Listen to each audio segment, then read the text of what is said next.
आता इथं आहे तुमचा ह्यो थेरम. मला माहित नाही का विचारत नाहीत, खरं माझी अशी इच्छा आहे विचारावा. लई सोपा आहे आणि चिंदी लेवलचा थेरम आहे ह्यो. हा थेरम विचारत नाहीत, पण एकदा खरं तुम्ही असं म्हणा ना की नाही विचारत म्हणल्यावर मी सोडून देतो, चाललोय बाहेर, चला सोडून द्या. नाही, ह्यो थेरम जरासा जाता जाता तुम्हाला बघायचा आहे. कुठला? Chords corresponding to congruent arc of circle are congruent. म्हणजे काय, जर माझ्याकडे कॉर्ड्स असतील त्या कॉन्ग्रुएंट असतील तर त्यांचे आर्क पण बनले ते बाहेरचे ते तुकडे पण कॉन्ग्रुएंट असं असा काहीतरी आहे तो थेरम. उलटा सुलटा लई काय डोकं चालवायचं नाही. तुम्ही 9th स्टँडर्डला केले, काय केले तर ह्यो ट्रायंगल घेतला त्या ट्रायंगलला सेम दाखवला, इकडचा ट्रायंगल घेतला तिकडे सेम दाखवला, तेच करायचं आहे.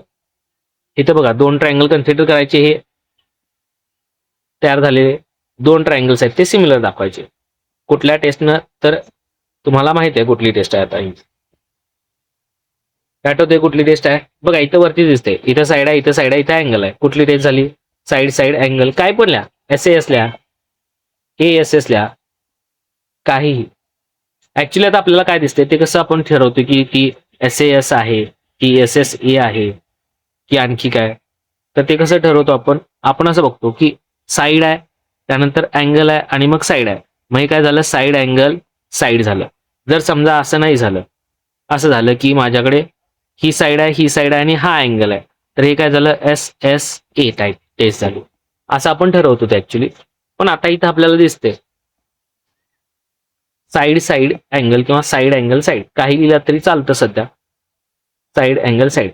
फक्त जर हे तुम्ही SAS लिहायच्या ठिकाणी SSA लिहिलं चुकून चुकून तर मार्क तुम्हाला मिळतात, नाही असं नाही. पण जर तुम्हाला 40 आउट ऑफ 40 मार्क्स मिळालेच तर मात्र इथं हे बघणार, हे नाही म्हटल्यानंतर हे बघितलं की इथं रॉंग, तुमचा अर्धा मार्क कट झाला. तेवढं फक्त लक्षात ठेवायचं आहे. त्यामुळे मोस्टली मी काय रिकमेंड करणार नाही तुम्हाला SSA लिहा. SAS याय पाहिजे, that is the right answer actually. पण SSA लिहिलात तरी पण मार्क पैकीच्या पैकी पडत नाही, तो पण कट होणार नाही. बर, हे झालं. हा छोटासा थेरम आहे. हे 2 थेरम्स आहेत, फार इझी इझी थेरम्स आहेत, तुम्हाला बघायचे आहेत. जर तुम्हाला काय डाऊट्स असतील तर मला वाटतं हे थेरम आपण सेपरेट व्हिडिओ आहे ह्या थेरमचा, कुठेतरी युट्यूबवर पडला असेल, आता मला आठवत नाही कुठं आहे. सर्कलच्या ह्याच्यात बघा, लेक्चर नंबर 1, 2, 3 असं काहीतरी आपण करायला चालू केलं तर त्यावेळी आहे, त्यात आहेत. सोपे सोपे थेरम्स आहेत, जाता आता फक्त बघून घ्या ते. मी परत एकदा म्हणतोय, आतापर्यंत नाही विचारलं ह्याचा अर्थ विचारणार नाही असं नाही. छोटे छोटे थेरम्स आहेत आणि किती स्टेप्स किती आहेत बघा, 1, 2, 3 आणि 4 स्टेप आहेत. 6 मार्काला, सॉरी 3 मार्काला तुम्हाला थेरम विचारतात. 3 मार्क 4 स्टेप लिहायसाठी कोण देणार आहे सांगा? फुकटचे मार्क आहेत हे. आणि लई सोपे सोपे थेरम्स आहेत, त्यामुळे हे करून घ्या. ठीक आहे, पुढे जाऊ. त्यानंतर हे सॉल्ड एक्झाम्पल वगैरे. सॉल्ड एक्झाम्पल काय आपण जास्त बघत नाही. आता यातलं हे पण रिमेंबर दिस वगैरे काय नाही बघितलं तरी चालतं, यातलं हे पण सोडून द्या. फक्त आता 3.3 मधलं काय करायचं नेमकं, तर ह्यातलं मी तुम्हाला म्हणणारच नाही काय तर करा म्हणून, पण तरी पण तुम्हाला जर ते असं असेल की ते मेजर ऑफ आर्कचं आपल्याला जरा बघायला पाहिजे इकडे तिकडे, तर ते तुम्ही बघू शकता. आता ह्यो एक चिंदी लेवलचा क्वेश्चन आहे. स्टार मार्क का केलाय मला माहित नाही, एकदम फालतू लेवलचा क्वेश्चन आहे, तरी पण स्टार मार्क करून ठेवलाय तुम्ही. पण असो, 3.3 मधलं मला जर विचारलं की आता लास्ट एकदम लास्टला आलोय मी, कुठला करायचा आहे, तर मी म्हणणार फक्त पहिला करा, पुढे जावा, सेकंड थर्ड बघूच नका. ठीक आहे. Inscribed angle, yes. तर इन्स्क्राइब्ड अँगलचा फक्त प्रॉपर्टी काय आहे तर ती महत्वाची आहे आपल्यासाठी. आता इन्स्क्राइब्ड अँगल काय आहे त्याच्याकडे एवढं लक्ष देणार काय पॉईंट नाही. त्याची प्रॉपर्टी काय आहे तर तुम्ही जर ह्यो आर्क बघितला, या आर्कचं मेजर जर समजा मी म्हटलं 120 डिग्री आहे, तर ह्या आर्कनं किंवा या आर्कला ज्या अँगलनं असं पकडून ठेवले, तो जो अँगल आहे तो अँगल असतो या आर्कच्या मेजरच्या अर्धा, म्हणजे इथं किती असणार आता 60 डिग्री. क्लिअर आहे विषय.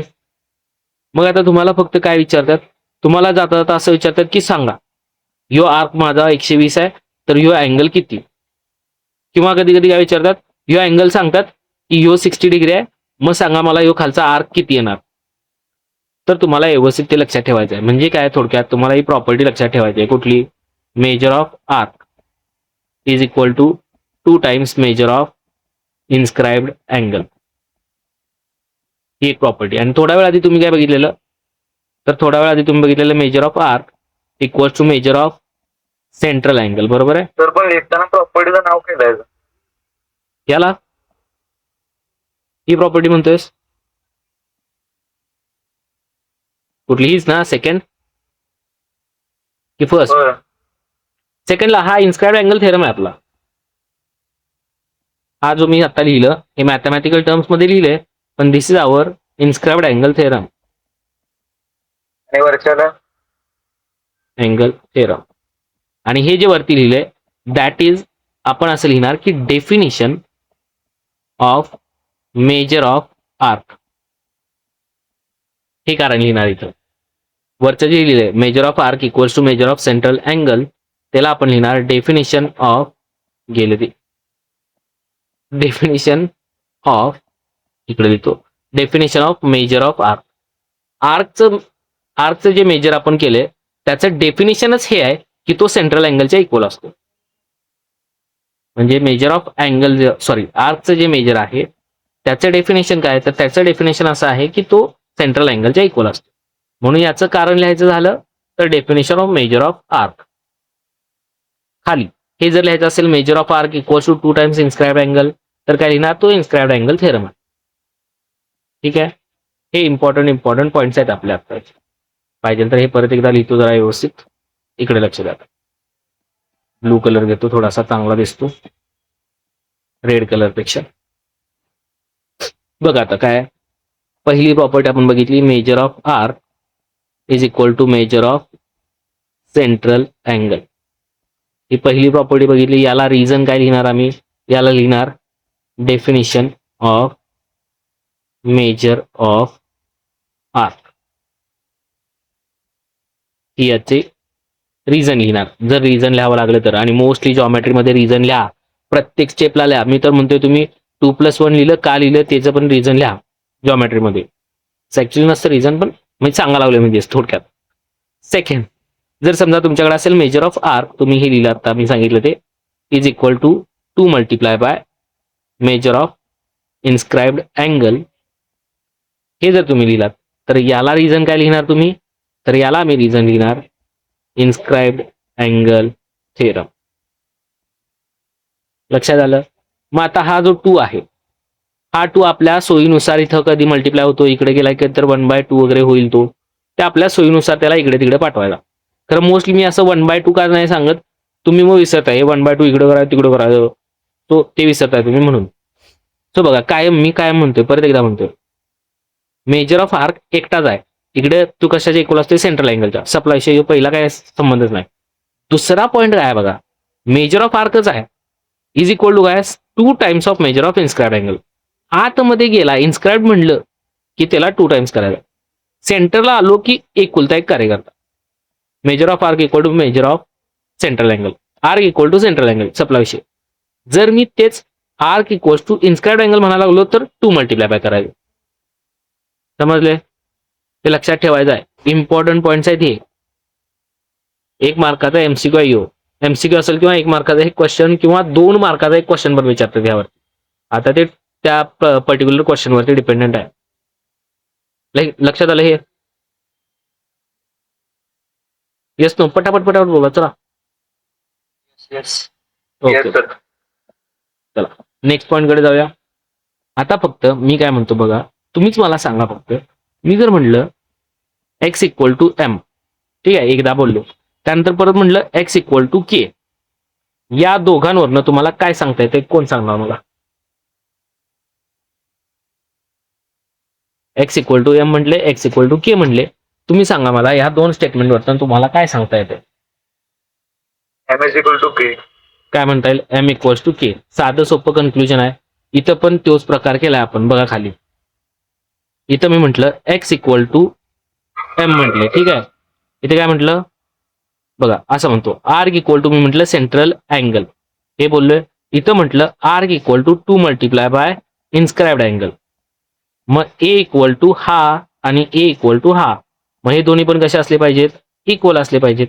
तेच आपण खाली लिहिले. Central angle is equal to 2 multiply by inscribed angle. कळाले? एवढंच आहे. ह्या 3 गोष्टी आपल्याला लक्षात ठेवायच्या आहेत, कायम लक्षात ठेवणार आहात. हे दॅट इज वगैरे आता ते नोट्ससाठी होतं, आपण इथून आता पुसून टाकू. हे लक्षात आले? तुम्हाला पाहिजे असेल तर एका मिनिटात याचा स्क्रीनशॉट घ्या. करोलरी ऑफ, हे बघा याला 3 स्टार आपण दिलेले आहेत. का दिलेले आहेत ते पण आपण तुम्हाला सांगितले लास्ट टाइम. काय बघा, angle inscribed in same arc are congruent. याच्यावरती हा थेरम विचारला गेलाय, एकदा नाही 2दा विचारलाय, त्यामुळे इम्पॉर्टंट थेरम आहे. याचा आपण प्रूफ पण लिहिले काय रे? फक्त लक्षात काय ठेवायचं बघा, जर तुमच्याकडे अँगल्स असतील, एका मिनिटात फक्त सांगतो आता काय बघ. Angles inscribed in same arc are congruent म्हणजे काय विचारले? आता बघा हा आर्क आहे, ठीक आहे. या आर्क मध्ये एक पहिला अँगल आहे माझ्याकडे, कुठला? यो PSR पहिला अँगल आहे. त्यानंतर त्याच आर्कसाठी माझ्याकडे दुसरा अँगल पण आहे, कुठला? R PQR. 2 अँगल्स आहेत माझ्याकडे. कुठे इन्स्क्राइब झाल्यात? या एका पर्टिक्युलर आर्क मध्ये इन्स्क्राइब झाल्यात, ठीक आहे. आता फक्त मी काय म्हणतो, तुम्ही बाकीचं काय बघूच नका असा, तुम्ही फक्त आता एवढंच बघा. हे मी आता रफ करतो इथे. ला विसरून जावा, इथे हे सगळं विसरा, पी असू दे, हा बाहेर आलेला हा विसरून जावा. आता फक्त तुम्हाला काय दिसते बघा, आम्हाला फक्त दिसतोय हा आर्क आणि हा एक अँगल. मी जर समजा म्हणलं यो माझा आर्क एक्स आहे, ठीक आहे. मी काय म्हणतो, माझा आर्क किती आहे? एक्स आहे. तर यो अँगल किती असणार? x/2. x/2. मग आता फक्त कामापुरतं मी म्हणतो यो 2x आहे, मग यो अँगल किती असणार? आता त्याचा अर्धा म्हणजे x. म्हणजे मला काय कळालं की measure of PQR is equal to किती म्हटलं तुम्ही? x. ही पहिली गोष्ट मला कळाली. कशावरनं समजलं आम्हाला? इन्स्क्राइब्ड अँगल थेरमवरनं कळालं, बरोबर आहे. IAT म्हणून हे यावरून कळालं. कसं? ह्या जर 2x असेल तर हा x, एवढं आम्हाला समजलं. आता हे तुम्ही एक घेतलं, याला नंबर 1 देऊन टाकला. त्यानंतर आता सेम विषय करू दुसऱ्यासाठी, म्हणजे हा जो दुसरा अँगल आहे त्या दुसऱ्या अँगल बाबतीत बोलू आपण आता. दुसरा अँगल कुठला आपला? हा अँगल आहे दुसरा, बरोबर आहे. आणि या अँगलसाठी हाच आर्क आहे, आणि हाच आर्क मी किती म्हटलं? 2x आहे. मग हा जर आर्क 2x असेल तर त्याच्यासाठी तयार केलेला हा अँगल आतला किती असणार? एक्सच. पुन्हा एकदा म्हणजे काय कळालं आम्हाला? Measure of angle PSR is equal to किती झाला? x. हे नंबर 2. हे पण कशावरनं कळालं आम्हाला? इन्स्क्राइब्ड अँगल थेरमवरनं कळलं.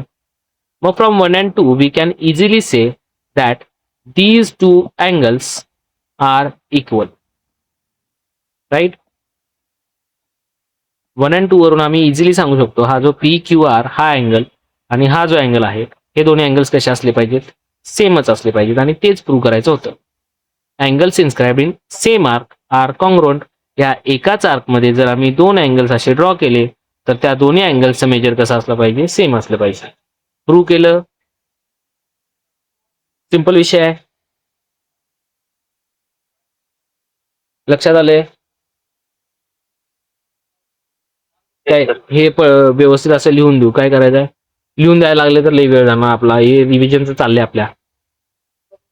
हो सर, आवाज करणार तुम्ही हे. आणि परत एकदा सांगतो, याला स्टार स्टार स्टार करून ठेवा व्यवस्थित. भरपूर इम्पॉर्टंट आहे हा, ठीक आहे. याच्यावरती क्वेश्चन तर असतेच, जर ते नसले तर क्वेश्चन तर आहे, पण ठीक आहे, थोडासा इम्पॉर्टंट आहे, लक्षात ठेवा. प्रूव्ह कसं करायचं कळालं ना? पहिल्यांदा हा अँगल घेणार आणि हा आर्क घेणार. आम्ही सांगणार की याचं मेजर सो अँड सो आलं. त्यानंतर मग हे विसरणार, आम्ही हा आर्क घेणार आणि हा अँगल घेणार आता, आणि सांगणार याचं मेजर सो अँड सो आलं. मग नंबर 1 नंबर 2 म्हणणार, आणि दोघांना आम्ही म्हणणार की सेम सेम येतात, बघून घ्या तुमचं तुम्ही, असं म्हणणार आणि हेन्स प्रूव्ह करणार. बाकी काय करायचं नाही. जरा स्वतः करा हा थेरम. पुन्हा एकदा सांगतो, इम्पॉर्टंट आहे. Next, cyclic quadrilateral theorem. मी काय लक्षात ठेवा नाही, फक्त एवढंच लक्षात ठेवा. सायक्लिक क्वाड्रिलॅटरल थेरमचा की याचे अपोजिट अँगल्स जे आहेत हे अपोजिट अँगल्सचं जर मी ॲडिशन केलं तर काय येणार ते 180 येणार.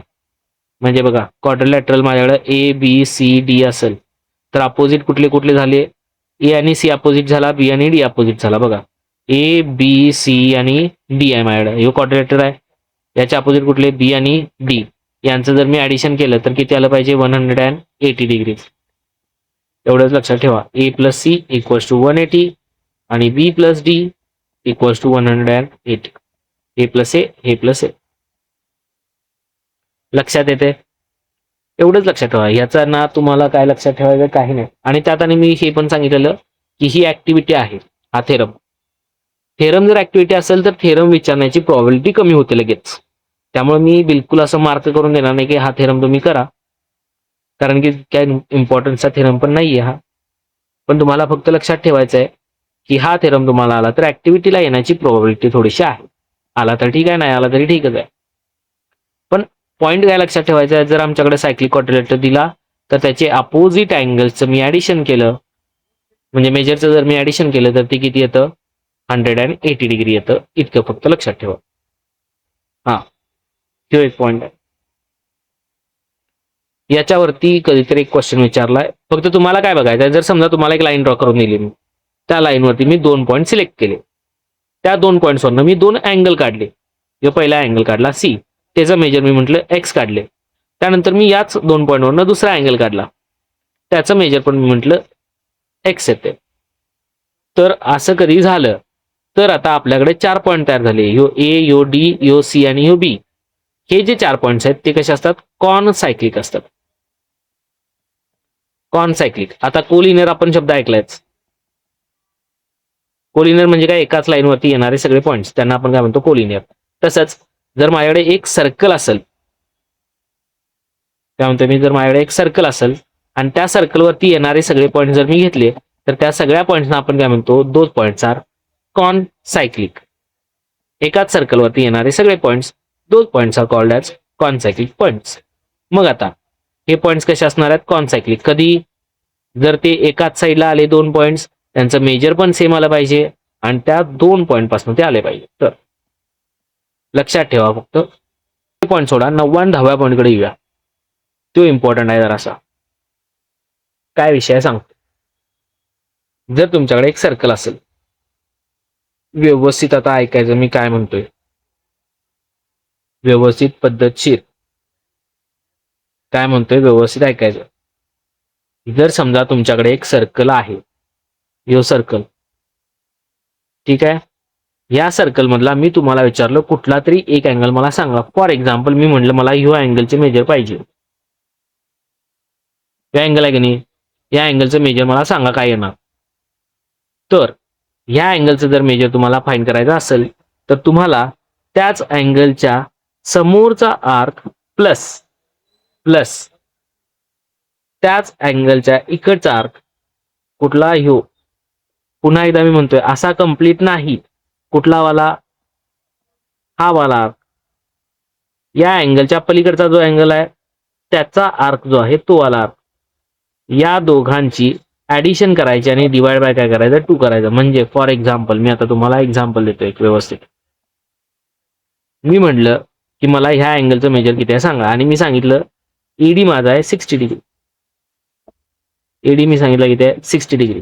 त्यानंतर मी सांगितलं हा जो सी बी आहे आर्क, याचं पण मेजर मी सांगितलं तुम्हाला 200 डिग्री. आता मला तुम्ही सांगायचं की हा अँगल किती आहे. काय करणार रे, काय नाही, 200 प्लस 60 आणि या सगळ्याला काय करणार, डिवाइड बाय 2. किती येते बघा, हे 260 divide by 2 which is equal to 130. साधा सोपा कार्यक्रम. परत एकदा सांगतोय, काय केलं तुम्ही, जर आतल्या गोष्टींबाबतीत बोलत असेल तर तुम्ही काय करणार, ऍडिशन करणार. कळतंय. ज्यावेळी घरातला कार्यक्रम असेल ऍडिशन, बाहेरचा कार्यक्रम असेल सबट्रॅक्शन.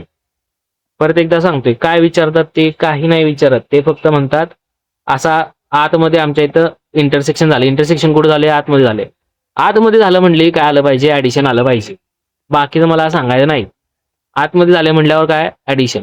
जर समजा तेच बाहेर झालं, एक पेज उडवून टाकतो, एकच मिनिट. म्हणजे मला लगेच हा बघा बाहेर आता हे दोन कॉर्ड्स आहेत तुमच्याकडे बरोबर आहे. ही एक कॉर्ड आहे ही एक कॉर्ड आहे. कुठे इंटरसेक्ट झाला तरी बाहेर बाहेर म्हणली की मायनस. बाकी मला काय सांगा ना बाहेर म्हणली मायनस आत जर म्हणलं इंटरसेक्शन झाले दोन कॉर्ड्स आहेत इंटरसेक्शन कुठं आत झाले ऍडिशन. घरातला कार्यक्रम असेल ऍडिशन करणार आपण. बाहेर झालाय विषय आमचं काय घेणं देणं नाही मायनस करून टाकणार. मग आता फक्त मायनस आणि प्लस प्लस करायचं कुठं करायचं कशाचं करायचं तर ते साधं आहे.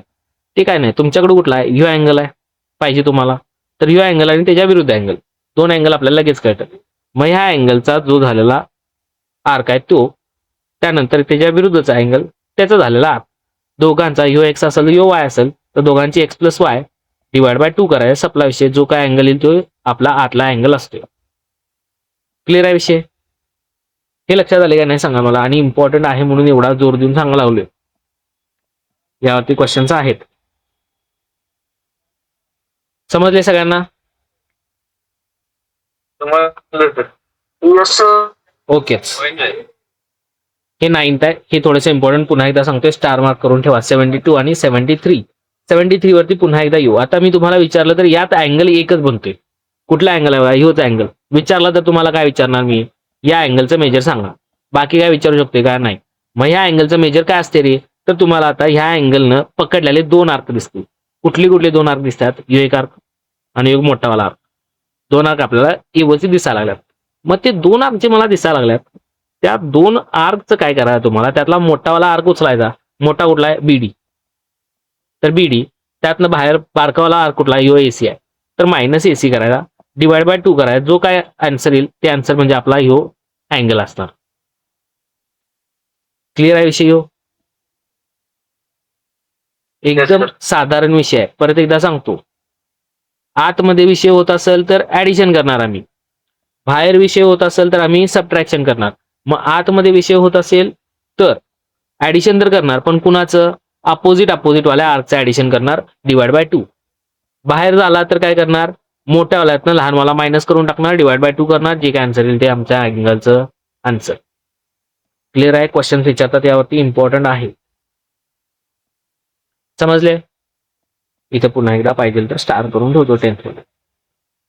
डन. इथपर्यंत सगळ्यांना सगळं क्लिअर आहे. चला पुढे जाऊ. 3.4 मधलं तुम्हाला काय करायचं आहे काही करायचं नाही. करायचं असेल तर कुठले करायचे पुन्हा एकदा हे लास्टचे 2 पॉईंट करायचे 7th आणि 8th टिक करून घ्या पाहिजे तर. 3.4 मधला 7th आणि 8th फक्त. बाकी कुठलंही एक्झाम्पल बघूच नका.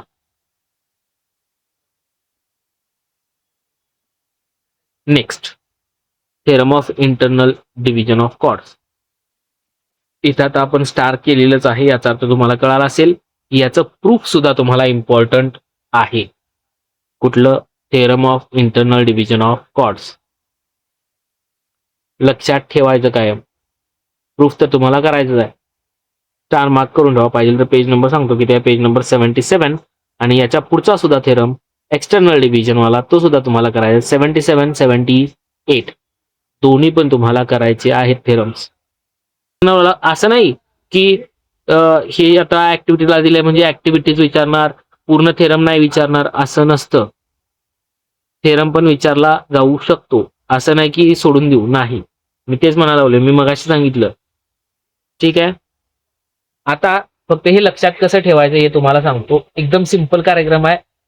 व्यवस्थित पद्धतशीर 2 सेकंदासाठी लक्ष द्या माझ्याकडे.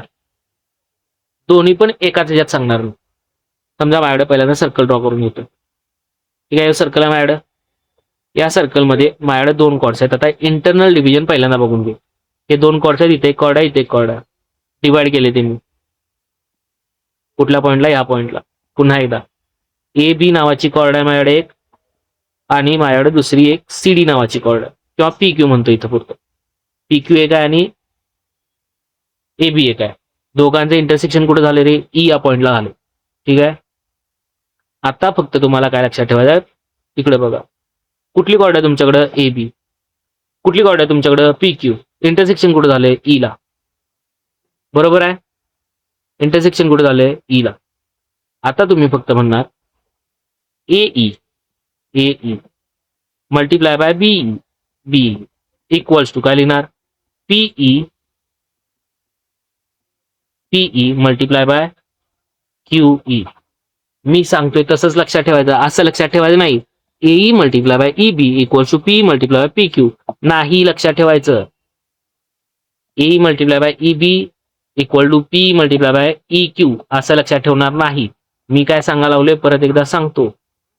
मी कसं म्हटलं आता हे तुम्ही दोन कॉर्ड्स लिहिणार. कुठल्या कुठल्या दोन कॉर्ड्स आहेत तुमच्या?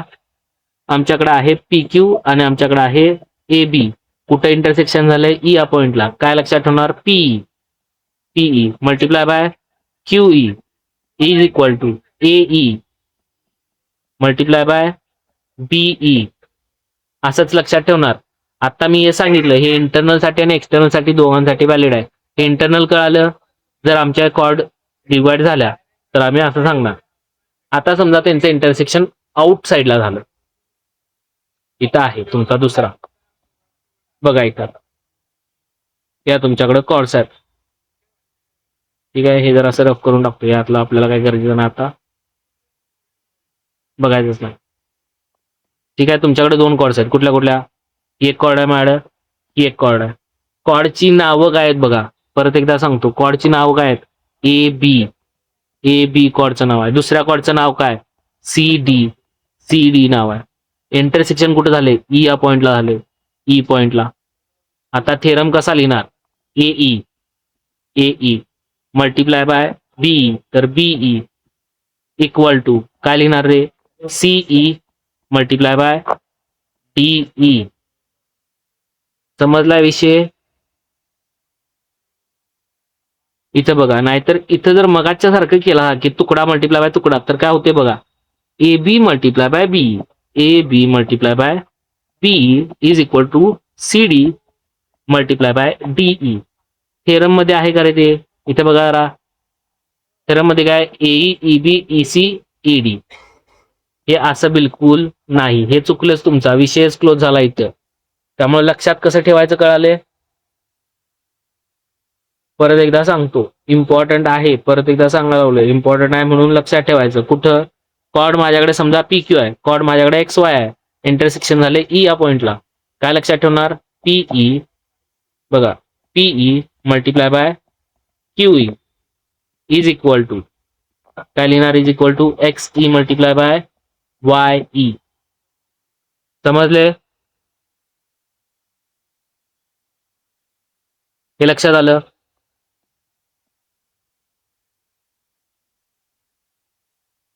धन्यवाद. समजले? लक्षात कसं ठेवायचं? ओकेच. आणि यांचे थेरम्स आहेत. हे झालं की याच्यानंतर आहे टँजंट सेगमेंट थेरम. परत एकदा जर तुम्ही बघितलं असाल तर इथं काय दिसते बघा कॉर्डचं नाव काय इथं? कॉर्डचं नाव आहे माझ्या ए बी. त्यानंतर इथं काय इथं फक्त पॉईंट टीच आहे तर इथं पॉईंट टीच आहे एकदाच लिहिलं. आणि इंटरसेक्शन कुठे झाले रे ई या पॉइंटला. तर आता काय AE multiply by BE is equal to काय म्हणणार टीई. एकदा नाही तर दोन वेळा पाहिजे तर दोन वेळा टी मल्टिप्लाय बाय टी म्हणजे काय टीचा स्क्वेअर. जो झाला तुमचा थेरम बघा ई किंवा E B is equal to E टीचा स्क्वेअर. क्लिअर आहे हे फक्त व्यवस्थित लक्षात ठेवा. थेरम्स याच्यावरती क्वेश्चन्स असतात. तुम्हाला फक्त एक्झाम्पल सॉल्व्ह करायचे आहेत.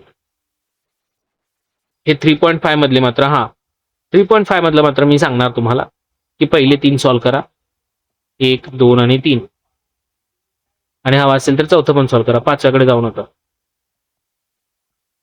5 सोडून द्या. पहिले 4 तुम्हाला इम्पॉर्टंट आहेत. कुठले 3.5 मधले?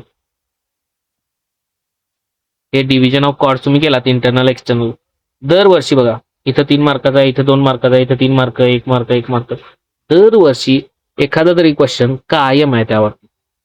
त्यामुळे हे सुपर इम्पॉर्टंट आहेच. डिव्हिजन ऑफ कॉर्ड्स आता आपण 2 थेरम बघितले ते. त्यामुळे ते एक आहे. त्यानंतर तुम्ही बघितला तर मेजर ऑफ आर्क वरती दरवर्षी 2 मार्काचा एक क्वेश्चन तर आहेच.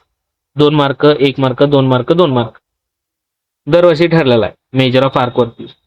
त्यानंतर जर अजून पुढे गेला तर टँजंट सेगमेंट थेरम वरती कधीतरी थेरम विचारलाय कधीतरी थेरम क्वेश्चन विचारलेत असं आहे. तो ते एक आहे. तर त्यामुळे टँजंट सेगमेंट थेरम एक इम्पॉर्टंट आहे. लक्षात येते. सो जे इम्पॉर्टंट आहे त्याला आपण स्टार केलेलंच आहे. थेरम्स ना स्टार्ट केलं ना, इम्पॉर्टंट वाल्याला मी हायलाईट करतो. टँजंट सेगमेंट, त्यानंतर मेजर ऑफ आर्क आपण बघितलं काय असतं वगैरे. त्यानंतर आपल्याला हे तर सुपर इम्पॉर्टंट, हे तर सांगितलेच मी तुम्हाला. आता जर तुम्हाला जर बघायचं असेल तर तुम्ही फक्त एवढेच पॉईंट करून गेलात तर काय होते, तर tangent segment, major of arc आणि हे इंटरनल डिव्हिजन आणि एक्सटर्नल डिव्हिजन हे जर करून गेलात तर इथं 2 मार्क, इथं 2 मार्क किंवा इथे 1 मार्क धरू आपण. इथं 2, 3 मार्क, हा एकच मार्क धरू. आलं तर 1 मार्काला पण आले म्हणून. तर हा 1 मार्क आणि याचे 2 मार्क धरू. तर 3, 4 आणि 5, 6, 12 पैकी तुमचे 6 मार्क फिक्स होतात फक्त एवढ्या 3 पॉईंट वरती. तर ते आणि आला तर हेच लईच भारी आहे. मग लॉंगेस्ट स्क्वॉड तो 1 मार्काने धरून टाकाय. म्हणजे लमसम तुम्ही जर पकडला तर 6 मार्क तर तुमचे फिक्स आहेत जर एवढे 3 पॉईंट केलात तर. कळाले. त्यात आणि जर तुम्ही इन्स्क्राइब्ड अँगल केलात थेरम, ते पण काय सांगितलं मी, measure of arc equal to measure of central angle equal to 2 times inscribed angle. एवढं जरी तुम्ही लक्षात ठेवलात तरी तुमचा 1 मार्क फिक्स आहे. तर छोट्या छोट्या गोष्टी आहेत बऱ्यापैकी. एवढ्या गोष्टी जर तुम्ही केलात तर फार इझिली तुम्हाला ह्या 12 मार्कांपैकी, म्हणजे 12 मार्काला तुम्हाला चॅप्टर आहे कम्प्लीट, ह्या 12 मार्कापैकी तुम्ही 8 मार्क तरी कमीत कमी लिहून येऊ शकताय जर आत्ता जेवढी चर्चा केली तेवढं केलं तर. समजले. आणि त्याचे एमसीक्यू पण करायचे, एमसीक्यू सोडायचे नाहीत ते एक सांगतो.